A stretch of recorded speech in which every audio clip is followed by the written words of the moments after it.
Queridos irmãos, a graça e a paz bendita de Jesus sobre sua vida nesta manhã. Amém? Deus nos dá essa oportunidade tão feliz de juntos adorarmos o seu nome e nos reunirmos ao redor da sua palavra, da sua verdade, para extrairmos das Escrituras o alimento para a nossa alma. O que você vai ouvir, estudar nesta manhã, somado com o que você já aprendeu na escola bíblica, com o que você vai ouvir à noite, sustentará a sua fé por toda a próxima semana. Alimentará o seu coração com a verdade de Deus. Queria apenas lembrar a igreja que ontem partiu para a glória o nosso irmão Alírio Silveira, esposo de irmã Glorinha, pai do nosso irmão Márcio Alírio e do nosso irmão Joel. E estivemos ali no culto com a família na tarde de ontem. E estou apenas comunicando àqueles que não tomaram conhecimento disso, para que nós estejamos orando a Deus, para que Deus traga, portanto, consolo sobre a família. Cessou um sofrimento de 6 anos sobre a cama, e precisando da misericórdia de Deus, e ontem ele foi socorrido pelo Senhor e levado para a glória celestial. Deus possa abençoar toda a família do nosso irmão Alírio. O texto que eu quero meditar com os irmãos nesta manhã me surpreendeu muito esta semana. Porque quando eu comecei a ler, eu estava com uma versão bíblica, que não é esta Bíblia que eu estou aqui agora, mas a versão bíblica que eu estava lendo, no final de Deuteronômio, trazia um título em cima do capítulo 32 de Deuteronômio, e o título dizia: O último dia da vida de Moisés. O último dia da vida de Moisés. E eu li esses 3 últimos capítulos de Deuteronômio, capítulo 32, 33 e 34, e fiquei assim surpreso com tudo que eu li aqui. Eu confesso que eu experimentei essa semana uma mistura de temor, com choque, com surpresa, com alegria, com tristeza. Foi uma mistura dentro da minha alma.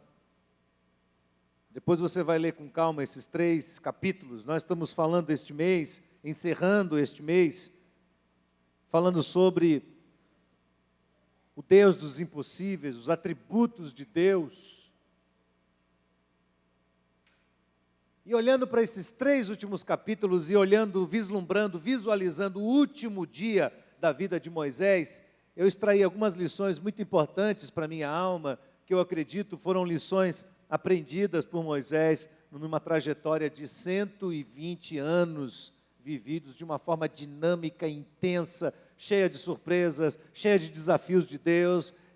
Eu às vezes olho para Moisés e vejo que Moisés foi exigido ao máximo do que ele podia dar, ao máximo do que ele podia dar. É como um ponteiro de um velocímetro de um carro, quando chega no fim da velocidade e a pessoa está forçando, e aquele ponteiro está no máximo, não tem mais para onde ir. Foi assim Moisés. Mas há um testemunho de Deus sobre este homem, no finzinho da sua vida, que está no capítulo 34 de Deuteronômio, no verso 10. Eu queria que você ficasse com sua Bíblia aberta, porque a gente vai correr um pouco entre Deuteronômio e Êxodo. A gente vai fazer uma ligação de vários textos dentro desses 2 livros do Pentateuco. Deuteronômio, capítulo 34, verso 10. Ouça o que é dito de Moisés da boca de Deus, no último dia da sua vida, da sua história. O texto diz assim: E nunca mais se levantou em Israel profeta algum como Moisés, com quem o Senhor conhecera, a quem o Senhor conhecera, face a face. E nunca mais se levantou em Israel profeta algum como Moisés, a quem o Senhor conhecera face a face. Eu não gosto muito de ficar conjecturando Mas eu acho que às vezes é necessário a gente parar para conjecturar um pouco. Se você soubesse o dia que você vai partir deste mundo, se isso lhe fosse avisado com antecedência, nem todos temos esse privilégio.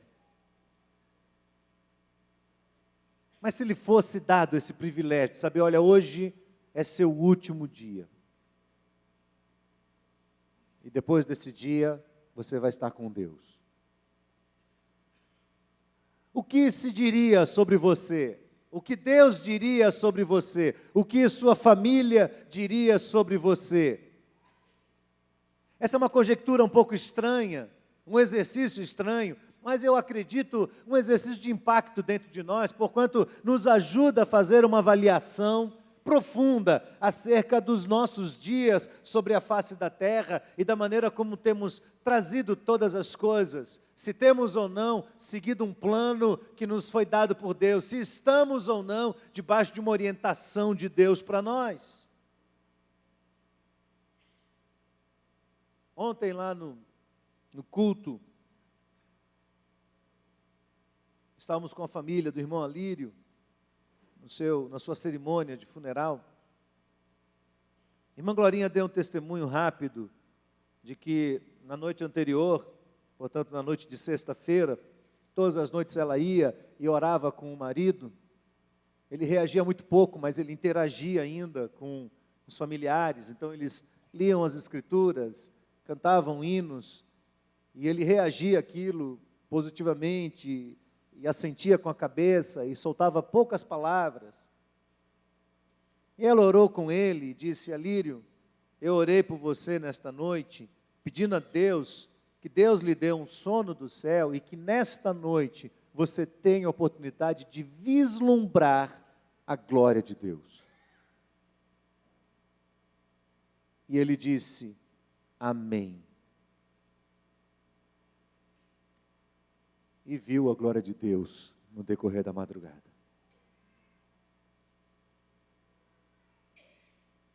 Quando nós pensamos sobre isso, sobre a nossa trajetória, a nossa história, eu olho para Moisés, eu falo, meu Deus, este homem viveu tão intensamente todas as coisas. Eu tenho que extrair lições, eu preciso aprender algo sobre a vida deste homem, extrair da sua experiência lições valiosas, necessárias, que são percepções que Moisés amadureceu no decorrer de toda a sua trajetória. E como não tomar isso como exemplo de vida para mim? Porque eu olho para a vida deste homem que recebe o testemunho de Deus, de que não houve e não haverá profeta como ele, e que o Senhor falava com ele face a face. Eu preciso olhar para este homem e entendê-lo como alguém que andava com Deus dos impossíveis. Mas eu suspeito, irmãos, mesmo depois de havermos pregado todo um mês sobre os atributos de Deus e falado sobre as impossibilidades de Deus, eu acho que nós não entendemos o que significa isso. Eu acho que quando vem sobre nós assim, o Deus dos impossíveis, vem na nossa cabeça uma mistura. Primeiro, se Deus é o Deus dos impossíveis, por que Ele não resolve meus problemas? Será que Ele é mesmo? Será que essa é uma ênfase que nós temos que dar? Por que eu não vejo grandes milagres acontecendo? Por que eu não vejo coisas extraordinárias e sobrenaturais ao redor de mim todo o tempo, já que Ele é o Deus dos impossíveis? Ainda sem perceber, nós somos influenciados por filosofias fortes que nasceram e que de alguma maneira conduzem o nosso pensamento e nos afastam da realidade das Escrituras. Nietzsche dizia que Deus morreu. Precursor do ateísmo, ele dizia, Deus não é uma realidade, não é uma possibilidade. Ele não existe. Já Immanuel Kant dizia, olha, não sabemos. Porque aquilo que não pode ser provado segundo os critérios da inteligência humana, e até aqui ele tem razão, Mas ele continua. Por isso, não pode ser verdadeiro, não pode ser real. Precursor do agnosticismo.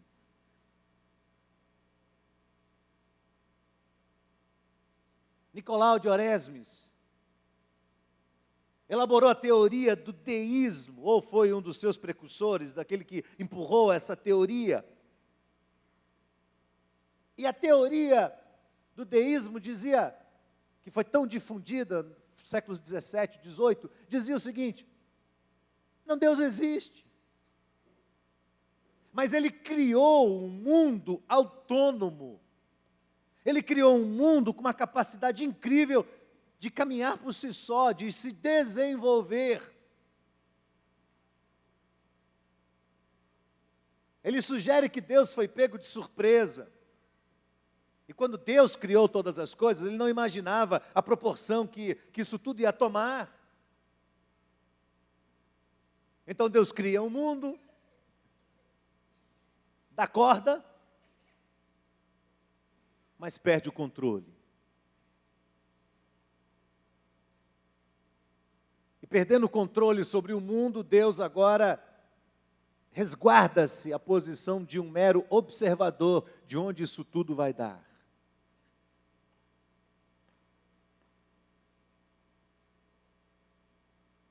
Alguns teólogos têm chamado isso de teologia do teísmo aberto, para tentar explicar a razão dos tsunamis, das mortes violentas, das catástrofes, das injustiças sociais, de tanta coisa que acontece e que nós perdemos o controle delas. Então, Deus está observando, Deus está olhando, mas Ele não está pondo a mão sobre isso, não está interferindo na história.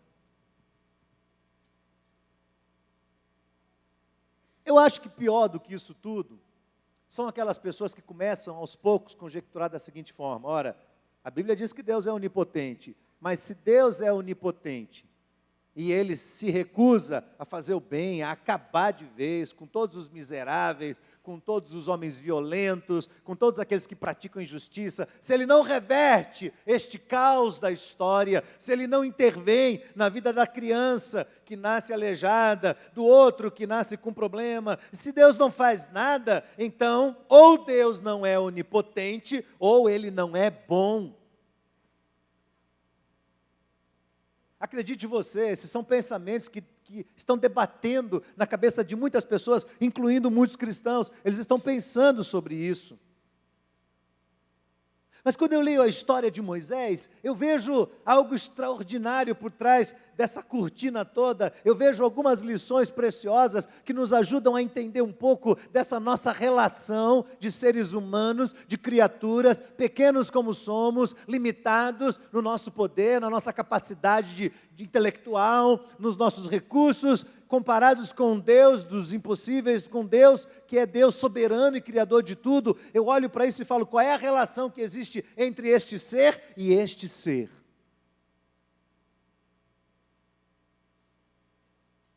Olha Deus se revelando de uma maneira incrível a Moisés.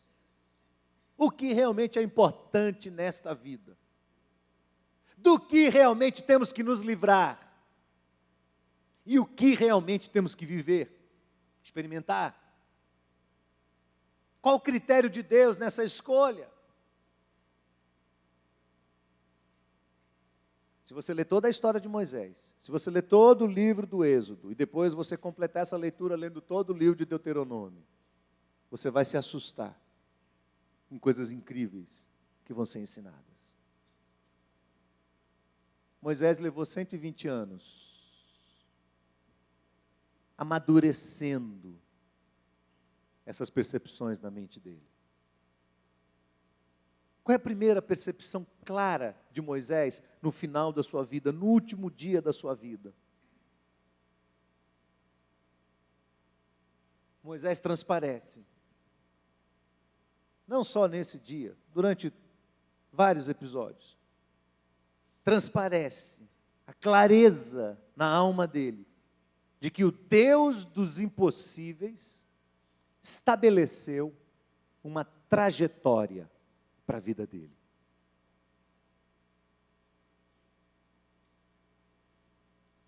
E essa trajetória de Deus tem a ver não com a resolução de Deus para os problemas cotidianos de Moisés, mas tem a ver com o fato de que Moisés era uma peça essencial de Deus para algo global, para algo que Deus está fazendo por toda a humanidade.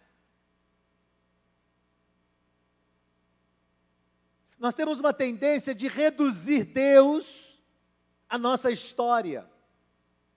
Nós temos uma tendência de tomar Deus e dizer: Deus, olha aqui o meu problema, a minha vida, resolva isso. Lá do céu, o Senhor olha para nós e diz: eu não estou aqui para servir você, eu estou aqui para fazer de você um instrumento da minha glória. O que significa que eu e você somos elementos essenciais, não isolados, num plano colocado à parte por Deus, mas no plano global de Deus, no plano geral de Deus, para toda a humanidade. A teologia chama isso de vontade geral de Deus. A pergunta é: Moisés poderia não ter passado pelo deserto 40 anos? Espiritualmente falando, Moisés podia ter orado e falado: Deus, faz uma ponte, abre o mar até nós, bota um navio aqui, um Mary Queen 10, com capacidade para 2 milhões de pessoas, bota a gente dentro, de preferência cabines com ar-condicionado, Senhor. E ó, nos faça deslizar pelas águas do rio que o Senhor vai abrir até Canaã. O Deus dos impossíveis poderia fazer isso ou não? Mas Ele não faz. Moisés poderia ter escapado dos 40 anos de deserto? Não. Porquanto aqueles 40 anos faziam parte deste plano global de Deus, nós não estaríamos aqui hoje, reunidos no templo da Igreja Batista Metropolitana. Se esse povo não tivesse passado pelo deserto lá atrás, uma coisa está conectada à outra, uma coisa está ligada à outra. Mas Moisés entende isso, que existe um plano global e que ele é um elemento deste plano, chave, importante. Mas ele também aprende que dentro deste plano, dentro desta vontade global, há uma certa mobilidade que Deus o outorga. Existem decisões que são deles. A teologia chama isso de vontade permissiva de Deus. Moisés não poderia circular fora do deserto. O deserto era plano geral de Deus. Mas dentro do plano geral, existiam decisões que Moisés podia acatar ou não acatar. Aceitar ou não. Cumprir ou não. Obedecer ou desobedecer.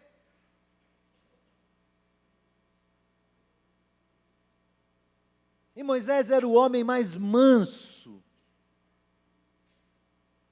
que essa terra já conheceu. E ele aprendeu a tratar com Deus. O texto que lemos diz que Moisés falava com o Senhor face a face. Ele aprendeu a tratar com Deus, mas mesmo assim, ele nem sempre conseguiu visualizar e obedecer a contento aquilo que Deus estava falando, as pequenas orientações de Deus na trajetória. Pequenas orientações de Deus na trajetória. Por exemplo, em Êxodo 17, antes de ele receber a lei aparece lá no capítulo 20. Mas eles chegam próximos já ao Monte Sinai, num lugar chamado Refidim.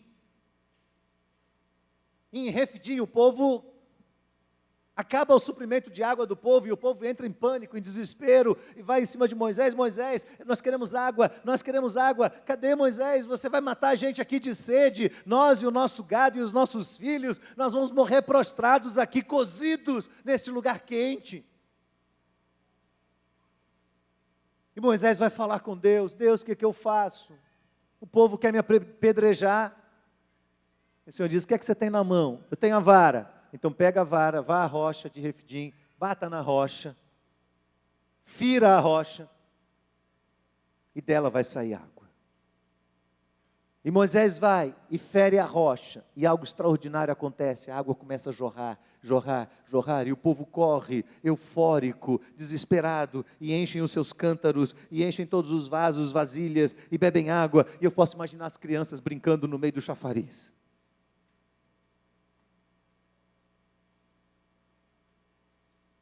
Continuam a viagem, chegam ao Sinai, recebem as tábuas da lei, Moisés sobe, fala com Deus, Deus lhe revela a lei, ele traz, o povo se desviou, montou um bezerro de ouro, prostrou-se diante desse bezerro, chamou esse bezerro de libertador, e fizeram coisas assustadoras, e Moisés fica irado, e fica aborrecido, e pega as tábuas, e joga, o texto diz que ele jogou no chão, eu acho que ele jogou na cabeça das pessoas. Mas o povo foi mais esperto, desviou, então caiu no chão. E Deus o recolhe de novo ao monte e reescreve as tábuas da lei e o ensina e fala com ele, e ele desce e fala com o povo e volta e fala com Deus, e desce e fala com o povo e volta e fala com Deus, e nesse vai e vem, Deus vai aos poucos trabalhando o coração de Moisés e trabalhando o coração de todo aquele povo. Lá adiante, em Números, no capítulo 20, há uma outra narrativa semelhante. Eles já estão relativamente próximos da terra prometida, já se passaram 30 e tantos anos, quase 40 anos. Então eles chegam novamente a uma situação de caos, porque não há água. E eles vão de novo gritar com Moisés: Moisés, Moisés, Moisés, nos dê água, Moisés, nós precisamos de água. E o texto de Números, capítulo 20, do verso 7 ao verso 12, diz o seguinte: o Senhor falou a Moisés, dizendo: toma a vara, ajunta a congregação, tu e Arão, teu irmão, e faça o quê? Fale a rocha. Fale a rocha perante os seus olhos, os olhos de toda a população. E darás sua água, e assim lhes tirarás água da rocha, e darás a beber a água à congregação e aos seus animais. Então Moisés tomou a vara diante do Senhor, como lhe tinha ordenado. Moisés e Arão reuniram a congregação diante da rocha, e Moisés disse-lhes: ouvi agora, rebeldes, porventura tiraremos água dessa rocha para vós? Se você estivesse lá, o que você responderia? O que você responderia a essa pergunta? Moisés falou assim: vocês acham que eu posso tirar água dessa rocha, sim ou não? O que você ia responder? Sim, já tinham visto isso lá atrás, a mesma coisa aconteceu. Então Moisés disse: pode ou não pode acontecer? Deus é ou não é o Deus dos impossíveis? Sim, é. Então Moisés levanta a sua mão e faz o quê? Feriu a rocha 2 vezes com a vara. O que é que foi que Deus tinha dito para ele lá atrás? Fale para a rocha. O que ele fez? Feriu a rocha. O que aconteceu? A água saiu, jorrou. Uau! Uau! A água novamente saiu, aquela bênção, todo mundo correu, pegaram os cântaros, pegaram os vasos, encheram, e foi aquela alegria. Mais uma vez, o Deus dos impossíveis se manifestou através do nosso servo Moisés. Moisés era um homem de altos e baixos, não é? Quando havia uma resposta de Deus, Moisés estava no pódio.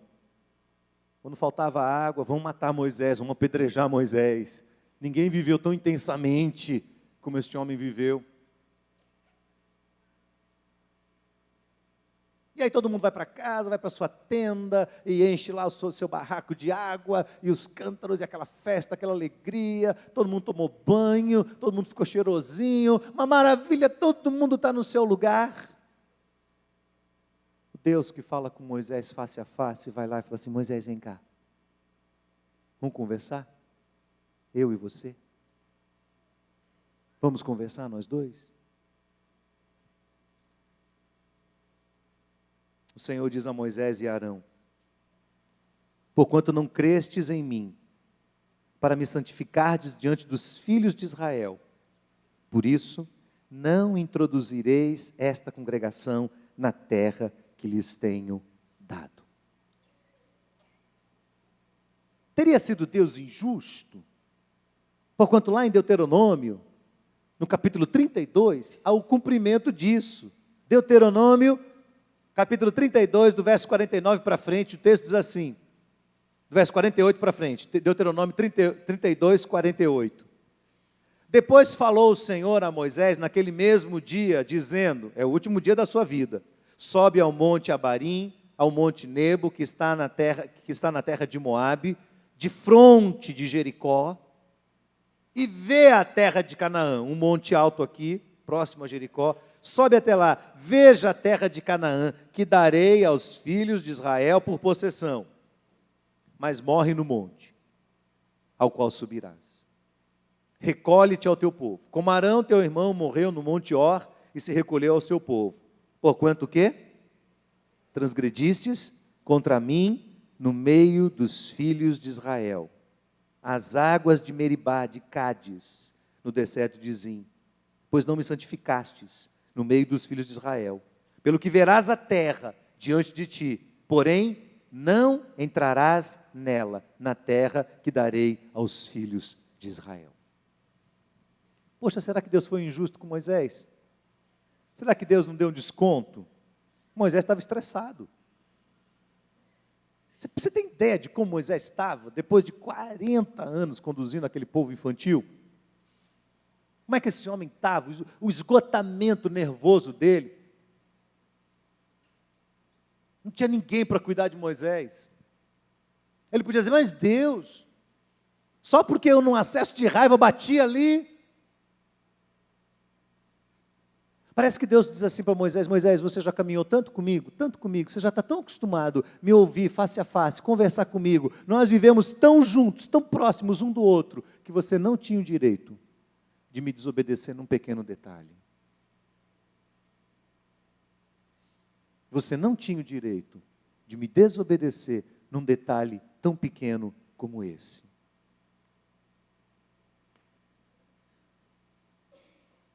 Existe uma trajetória na minha vida e na sua, da qual nenhum de nós escapamos. Está determinado por Deus, é plano dele. Ele vai executar isso, quer você queira, quer você não queira, quer você acredite, quer você deixe de acreditar. Eu e você somos um detalhe nessa história. Não dirigimos nada. Não conduzimos o Deus onipotente. Não o obrigamos a fazer aquilo que nós queremos que Ele faça. Ele é o Deus dos impossíveis, sim, mas dos impossíveis dEle, não os nossos impossíveis. De maneira que eu não vou conduzir a opinião de Deus por causa da minha oração, pelo meu jejum, pela minha campanha, por qualquer outro sacrifício que eu venha fazer, então eu vou mudar o plano de Deus. Não, o plano de Deus não vai mudar. O plano de Deus é o plano de Deus e acabou. Dentro deste plano, eu tenho mobilidade e você também. Vamos andar de um lado para outro por decisões nossas. Decisões que trarão consequências sobre a nossa vida e a nossa história. Isso não irá alterar o plano geral de Deus. Só Deus é capaz de fazer isso. Só Deus é capaz de fazer isso. O plano geral de Deus não vai ser alterado. Mas dentro dessa trajetória, o andar um pouco para a direita, ou um pouco para a esquerda, o tomar esta ou aquela decisões, dependerá muito dessa minha relação com Deus, dessa minha vivência na presença de Deus. Então essa trajetória maior ninguém escapa, e dentro dela, esta trajetória menor, na qual temos mobilidade. Esta trajetória que irá testar a nossa capacidade de ouvir, de entender, de acatar e de obedecer às pequenas orientações de Deus. Aí eu aprendo com Moisés uma segunda lição. É a lição de que o Senhor dos impossíveis revelou a Moisés o que é mais importante de tudo na vida. O Senhor revelou para ele. E o mais importante, o que é mais importante? Pare e pensa, o que é mais importante na vida de um homem? O que é mais importante na vida de uma mulher? Pelo que empenhamos a nossa alma, a nossa vida neste mundo. Preste atenção. Quem aqui tem orado a Deus por alguma coisa? Já há anos você está orando e você tem expectativa que Deus faça isso na sua vida. Levante a mão, deixa eu ver. Tem várias pessoas, várias, a grande maioria aqui. Nós olhamos para o nosso futuro e nós temos ideias em relação ao futuro, nós temos expectativas em relação ao futuro, nós queremos que coisas aconteçam e nós empenhamos toda a nossa vida, a nossa alma, os nossos recursos, a nossa celeridade, o nosso pensamento, a nossa inteligência, a nossa formação, nós empenhamos, é um jogo que você coloca na mesa tudo que você tem para alcançar aquilo. São os nossos projetos de vida. Qual é o projeto de vida de Moisés? Desde bebezinho, este homem é chamado de libertador. Desde pequenino, o seu futuro já está traçado, ele será instrumento de Deus para libertar o povo e conduzir o povo pelo deserto e introduzir o povo na terra prometida. Este é o projeto, isso aí já estava claro na cabeça de Moisés, estava escrito aqui na sua testa, ele tinha certeza que Deus estava cumprindo o plano na vida dele e que ele ia alcançar o plano lá do outro lado, esse é o seu objetivo. Pergunto, Moisés alcançou seu objetivo? Hebreus capítulo 11 diz que não, que ele não alcançou a promessa. Mas Deus, o Senhor não é o Deus dos impossíveis, o Senhor não é o Deus justo, o Senhor não é o Deus que faz todas as coisas, por que que isso acontece?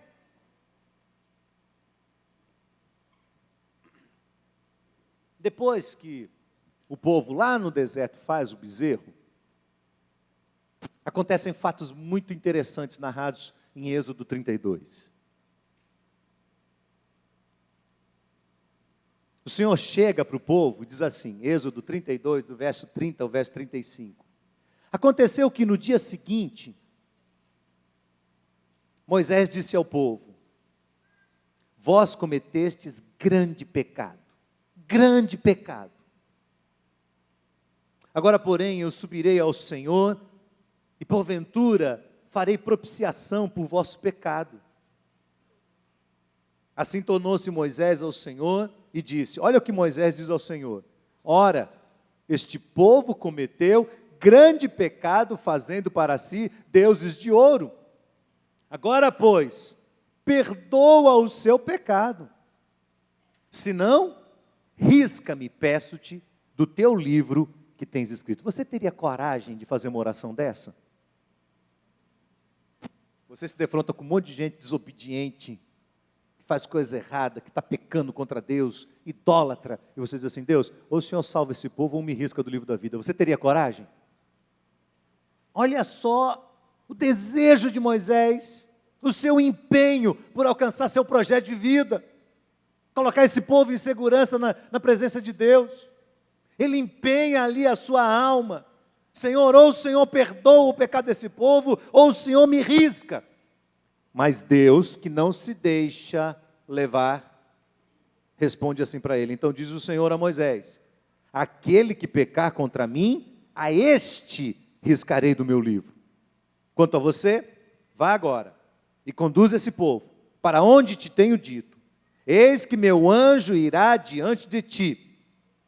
Porém, no dia da minha visitação, visitarei neles o seu pecado. E assim feriu o Senhor o povo, por ter sido feito o bezerro que Arão tinha formado. Continua no capítulo 33.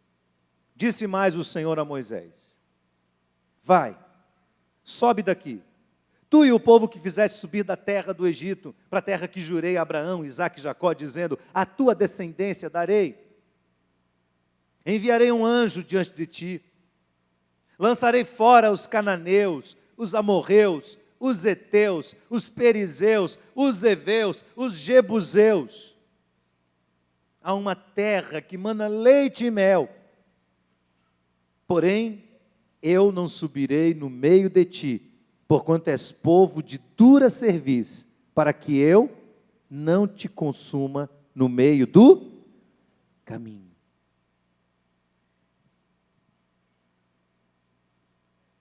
Eu pedi que você levantasse sua mão, dizendo: quem aqui tem um pedido de oração, assim, uma coisa que você queria alcançar muito na sua vida? Aí você levantou sua mão. Alguns vão dizer assim: Senhor, os meus filhos, o futuro deles. Outros vão dizer: Senhor, a casa própria. Outros vão dizer: Senhor, paz no meio daquela família tão confusa que é a minha. Outros vão dizer: Senhor, saúde, consolo. Nós vamos dizer um monte de coisas para Deus que nós queremos e nós queremos alcançar, estamos empenhados por isso. A formação dos filhos, uma boa aposentadoria, uma casa própria. Nós temos objetivos de vida e nós empenhamos. Se você levantou sua mão, se Deus dissesse assim para você: vamos fazer uma coisa? Eu vou te dar o que você está pedindo. Lá na frente, daqui 5 anos, daqui 10 anos, eu vou dar o que você está pedindo. Eu vou te abençoar com o que você quer. Só tem uma coisa: durante esse período, eu não vou caminhar com você. O que você faria? O que você diria? Senhor, eu quero casar. Aí o Senhor fala: vou te dar um marido. Mas eu não vou com você nesse caminho. Você dizer para Deus: eu quero. O povo chora. Ouvindo esta palavra, o povo, ouvindo esta má notícia, pranteou. Ninguém pôs sobre si os seus atavios, porquanto o Senhor tinha dito a Moisés: dize aos filhos de Israel: és povo de dura cerviz. Se por um momento, eu subir no meio de ti, te consumirei. Agora, pois, tira os teus atavios, para que eu saiba o que te hei de fazer. Irmãos, atentem para isso, irmãos. Isso foi uma lição preciosa para mim. Eu falei: meu Deus do céu. Às vezes nós agimos igualmente Marta, a irmã de Maria. Nós temos um objetivo a alcançar, e são objetivos nobres, preste atenção. O objetivo desse povo é nobre. Esse povo quer liberdade, este povo quer sair da escravidão, do jugo. O que eles querem é ter a terra de onde eles vão extrair o sustento deles. É algo que qualquer pessoa sobre a face da terra quer. Mas Deus diz assim: preste atenção, nem só de pão viverá o homem, mas de toda a palavra que procede da boca de Deus. Ou seja, é inútil ter tudo organizado no futuro, mas não ter Deus no caminho, na trajetória. E Deus disse: eu não vou com vocês. Vou suprir suas necessidades. O meu anjo vai à frente de vocês. A coluna de fogo vai caminhar com vocês de noite. A nuvem vai caminhar com vocês de dia. Eu vou suprir o maná. Eu vou tirar todos os seus inimigos do meio do caminho. Eu vou fazer tudo o que vocês querem, mas eu não vou com vocês. Você aceitaria? Será que nós estamos caminhando com Deus na nossa trajetória, nas nossas conquistas neste mundo? Deus está conosco, irmãos. Ele é precursor de todas as coisas. Moisés reage a isso. Moisés é um homem de Deus. Moisés conhece o Senhor face a face. E aí no verso 7 do capítulo 33 de Êxodo diz: Moisés toma a tenda e estende para si fora do arraial. Ele vai lá e monta aquela tenda fora do arraial, desviada, longe do arraial. E chamou-lhe tenda da congregação.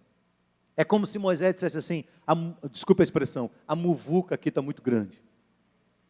A muvuca aqui está, ó, aquela agonia, aquela agitação. Então Moisés sai, pega uma tenda e arma lá do lado de fora. E não são todos que vão para a tenda. Moisés vai. E alguns vão com ele, mas não são todos. Mas a tenda é o lugar desta busca de Deus. Moisés toma a tenda, estende para si fora do arraial, desviada, longe do arraial, chama aquela tenda, a tenda da congregação, e acontece que todo aquele que busca o Senhor, aquele que buscava o Senhor, saía da tenda da congregação, saía para a tenda da congregação que estava fora do arraial. E olha o que acontecia. Acontecia que, saindo Moisés para a tenda, todo o povo se levantava. Cada um ficava em pé, à porta da sua tenda. E olhava para Moisés, pelas costas, até ele entrar na tenda.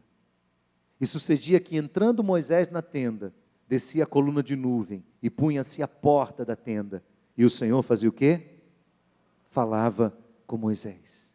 E vendo o povo, a coluna de nuvem, que estava na porta da tenda, todo o povo se levantava, cada um, à porta da sua tenda, e adorava. Você percebe o espírito de solenidade? Moisés saía da casa dele, da tenda dele, e quando ele começava a caminhar na direção da tenda, as pessoas falam, gente, Moisés está indo para a tenda, olha lá. E de repente cessava toda a confusão, e todo mundo parava e ficava olhando para Moisés de longe. E ele vai e entra na tenda, entrava na tenda. Falava o Senhor com Moisés, face a face, como qualquer fala com o seu amigo. Depois tornava-se ao arraial. E o seu servidor, o jovem Josué, nunca se apartava do meio da tenda. Deus o provoca, Deus o chama, Deus trabalha com ele, fala com ele face a face. Verso 12 diz, Moisés disse ao Senhor, eis que tu me fazes subir a este povo, porém não me fazes saber quem has de enviar comigo, e tu disseste, conheço-te pelo teu nome, também achaste graça aos meus olhos, agora pois, se eu tenho achado graça aos teus olhos, rogo-te que me faças saber o quê? O teu caminho. Moisés não diz, o fim da vida, o projeto a ser alcançado. Moisés diz que ele quer que Deus revele o quê? O caminho, a trajetória, passagem, e conhecer-te-ei, para que eu ache graças aos teus olhos. Considera que esta nação é o teu povo. E olha o que o Senhor diz para ele, irá a minha presença contigo para te fazer descansar. E Moisés insiste com Deus, se tu mesmo não fores conosco, não nos faça subir daqui. Pois como se saberá agora que tenho achado graça aos teus olhos, eu e o teu povo? Acaso não é por alcançarmos nossos projetos de vida? É, irmãos? Não. Acaso não é por andares tu conosco? De modo a sermos separados, eu e o teu povo, de todos os povos que há sobre a face da terra?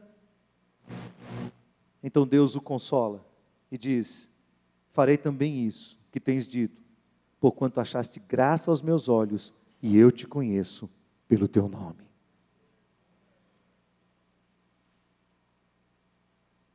Eu já li esse texto muitas vezes, irmãos, muitas vezes na minha vida.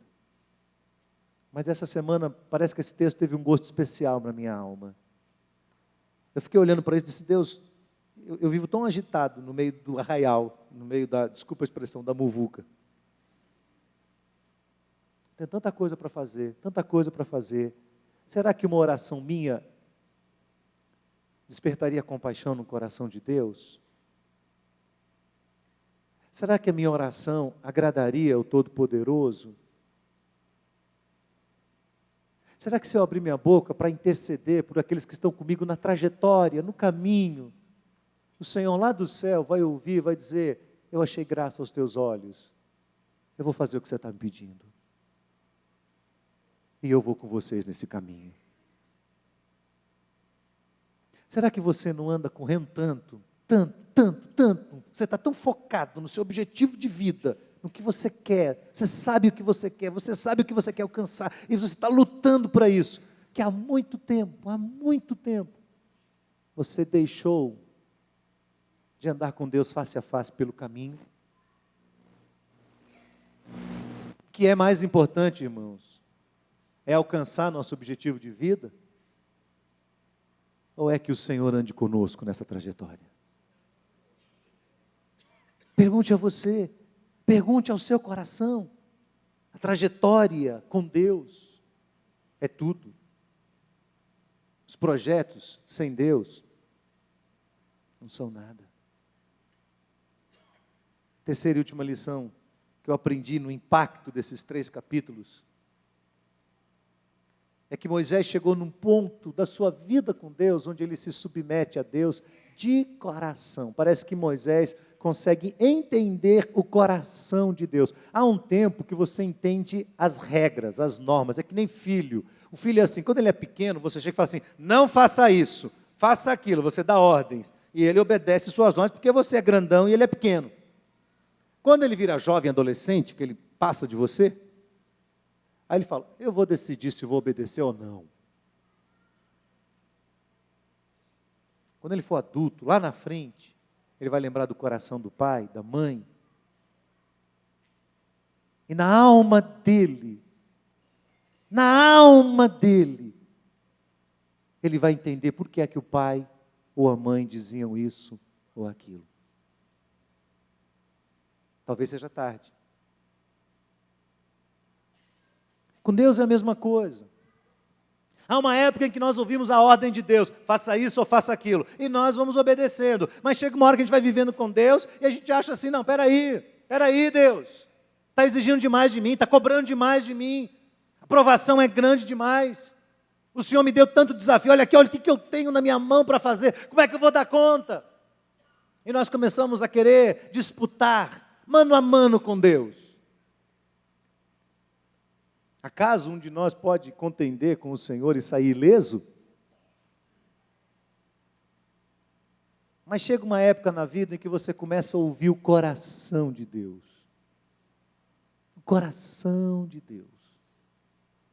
Deus não precisa nem falar, você está escutando o que Ele está falando. Está claro. E você se inclina, obediência a Deus.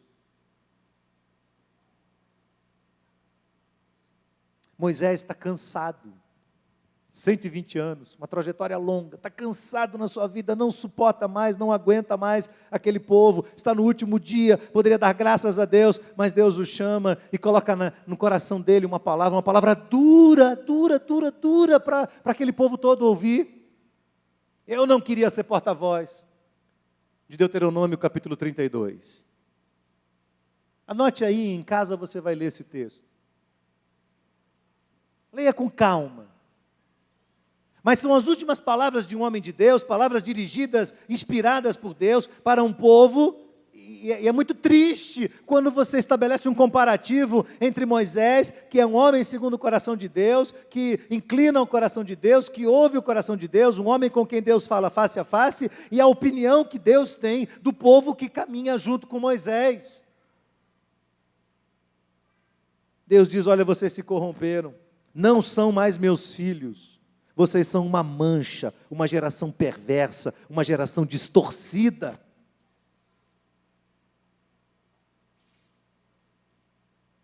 Vocês não se lembram de que eu encontrei vocês numa terra deserta, num ermo solitário, cheio de uivos, e eu cerquei vocês, instruí vocês, guardei vocês como a menina dos meus olhos.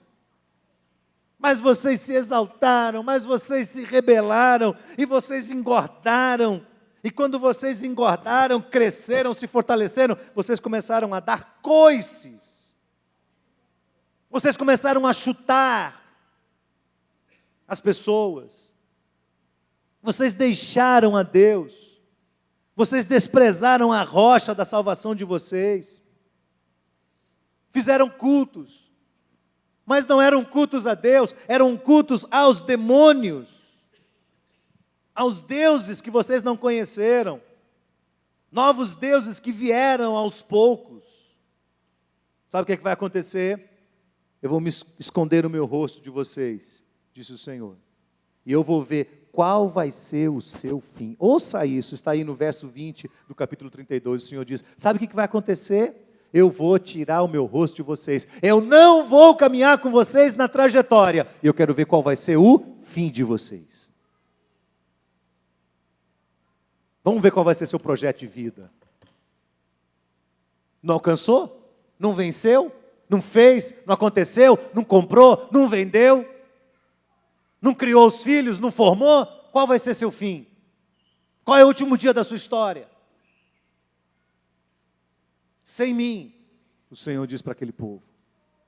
Eu quero ver como é que vai ser o fim de vocês, sem a minha presença. Sabe por quê, Israel? Sabe por quê? Porque um fogo se acendeu na minha ira, e arderá até o mais profundo do inferno, e consumirá a terra e a sua colheita, e abrasará os fundamentos e os montes. Minha é a vingança, minha é a recompensa, ao tempo que resvalar o seu pé, porque dia a dia a sua ruína está próxima. As coisas que lhes hão de suceder se apressam a chegar. Vejam agora que eu sou, mas nenhum Deus há além de mim. Eu mato e faço viver, eu firo e saro, e ninguém há que escape da minha mão.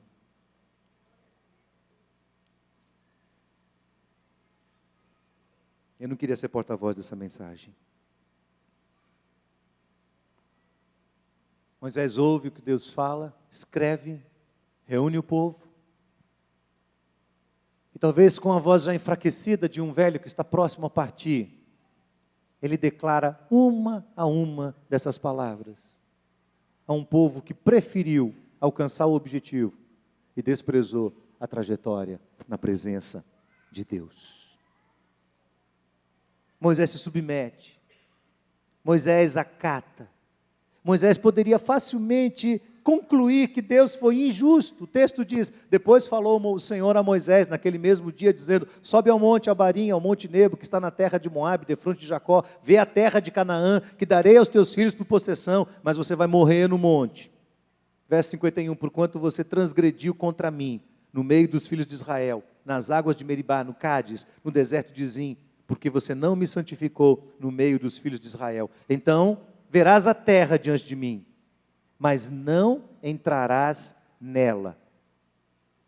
Não entrarás nela, na terra que darei aos filhos de Israel. Moisés precisa dizer, mas Senhor, o Senhor não está exagerando? Ele não alcança a promessa, ele não alcança o objetivo. Ele precisa dizer, mas Deus, depois desses 40 anos, depois de 120 anos, com 3 etapas diferentes, tudo o que eu fiz, o homem que fui, o grande líder Moisés que eu fui, nada. Moisés disse, Senhor, está feito. Mais importante do que chegar no fim da minha vida, é saber que o Senhor andou lado a lado comigo. É saber que você estava perto de mim. Acata com mansidão, conclui que o Deus dos impossíveis está certo, Ele sabe o que faz, Ele é Deus, Ele é Senhor, com todas as provações, com todas as lutas, com tudo que aconteceu, Moisés não reivindica nada, ele diz, o Senhor está certo, eu concluo, o Senhor é o Deus dos impossíveis. E Ele chama líderes de todas as tribos, no capítulo 33, Ele abençoa um por um, uma por uma das tribos, bênçãos lindas, prediz a bênção de Deus sobre todos, e encerra os seus dias, havendo cumprido todo o propósito de Deus. Nós temos uma escolha, irmãos, nós aqui temos uma escolha, ou nós dizemos assim, vou fazer sim o que está na minha cabeça, vou fazer, vou alcançar, vou viver, vou comprar, vou vender, vou casar, vou ter filho, vou ter neto, vou ter casa. Às vezes ministério, vou ter uma igrejona, vou construir o templo da IBAN, vou fazer. E o Senhor lá do céu falou assim, ó, está sem mim, hein? Vamos ver qual vai ser seu fim. Eu digo assim, Senhor, se o Senhor não for caminhar comigo, não me permita sair desse lugar. Não me permita. Baixe sua cabeça, por favor, feche seus olhos. Se hoje fosse o último dia da sua vida, o último dia da sua história, que testemunho o Senhor daria sobre você? Um homem que anda lado a lado com Deus, face a face com Deus. Uma mulher que anda lado a lado com Deus, face a face com Deus. Alguém que aprendeu que há uma trajetória e que nessa trajetória esse Deus tem que ser obedecido. Alguém que enxergou que mais importante do que alcançar os projetos finais, essa trajetória vivida na presença desse Deus. O que você aprendeu disso tudo? O que você tem aprendido disso? Você teria coragem de dizer para Deus, Senhor, eu abro mão.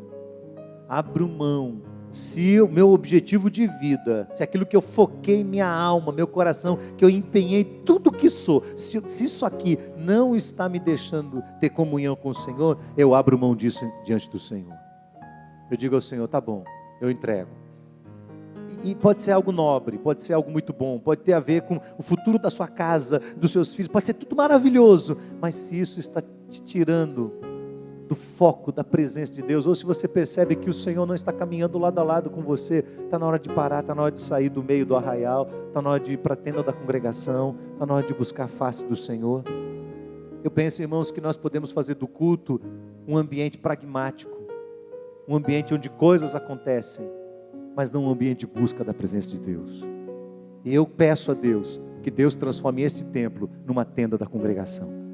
Que Deus transforme este lugar num lugar de adoração, de encontro da alma, de busca, de choro, de quebrantamento, de confissão de pecados, de arrependimento, de uma vida submissa ao Senhor, para que Deus possa falar conosco face a face.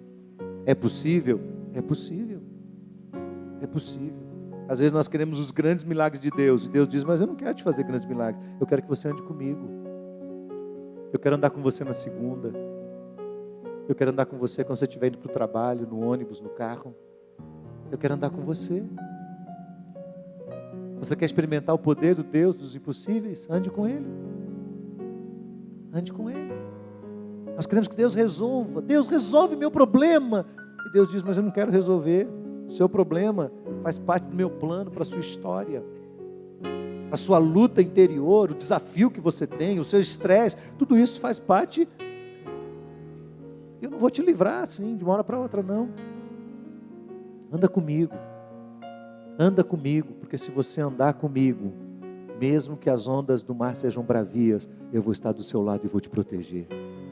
Eu vou te guardar, eu vou te amparar, eu vou te sustentar de pé. E debaixo da minha força, das minhas asas, você vai estar seguro.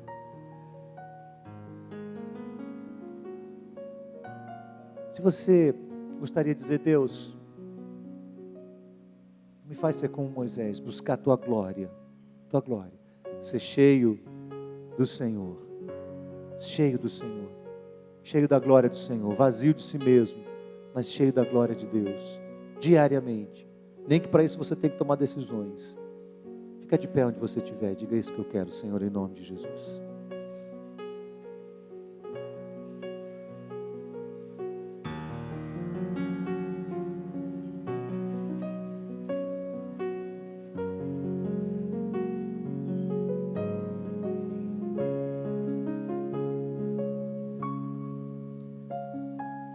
Senhor, nós te pedimos nesta manhã, em nome de Jesus, em face de tudo que ouvimos aqui da Tua Palavra, este texto que abre os nossos olhos, que desperta em nós profundo temor ao Deus Todo-Poderoso, Deus Santo, Deus fiel, Deus soberano, majestoso, grande em poder, grande em glória e cheio de misericórdia.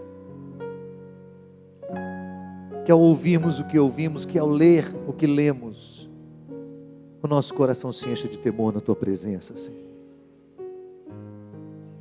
Senhor, de que vai adiantar as nossas conquistas? do que vai resolver comprarmos, vendermos, adquirirmos, criarmos nossos filhos, fazemos tudo, mas andamos distantes do Senhor. Isso não tem valor, Pai, nenhum. Então eu quero me unir aos meus irmãos e pedir para o Senhor, se o Senhor não vai conosco, não nos permita sair deste lugar. Porque o que nós queremos de verdade, é andar lado a lado com o Senhor. Senhor, eu não quero ter um ministério bem sucedido, uma igreja grande, uma estrutura maravilhosa, se o Senhor não estiver aqui. Porque se aqui for um barraco, uma tenda, um lugar escampado, aberto, mas o Senhor estiver conosco, a Tua glória estará sobre nós. O que nós desejamos, Senhor, no fundo da nossa alma, é a Tua presença. É que Tu estejas conosco, Senhor. É que nós possamos nos agradar do Senhor, da Tua vontade. É que o nosso coração aprenda a ouvir o Teu coração, Senhor. Não só as Tuas ordens, mas os Teus sentimentos, os Teus desejos. Que a nossa alma se encante todos os dias diante da Tua palavra, Senhor. Que o nosso coração se derrame diante do Senhor em profunda consagração, em submissão, em obediência, em quebrantamento, quando pecarmos na presença do Senhor. Para que todos os nossos passos sejam conduzidos pelo Senhor. E nos agradaremos de fazer a Tua vontade. Escolheremos a melhor parte, e a melhor parte não nos será tirada. Que nós possamos nos esvaziar de nós mesmos e verdadeiramente ser cheios da Tua glória. Abençoa o Teu povo, sobre o Teu povo aqui, a bênção do céu, a alegria de podermos servir ao Senhor do fundo da nossa alma, mesmo diante de pressões intensas, mesmo diante de perdas neste mundo, mas a alegria de saber que Tu estás conduzindo a nossa história. Bendito seja o Teu nome, Senhor. Bendito seja o nome do Deus de Israel, desde agora e para todos sempre. Amém. Amém. Deus abençoe, irmãos. Vamos em paz em nome de Jesus.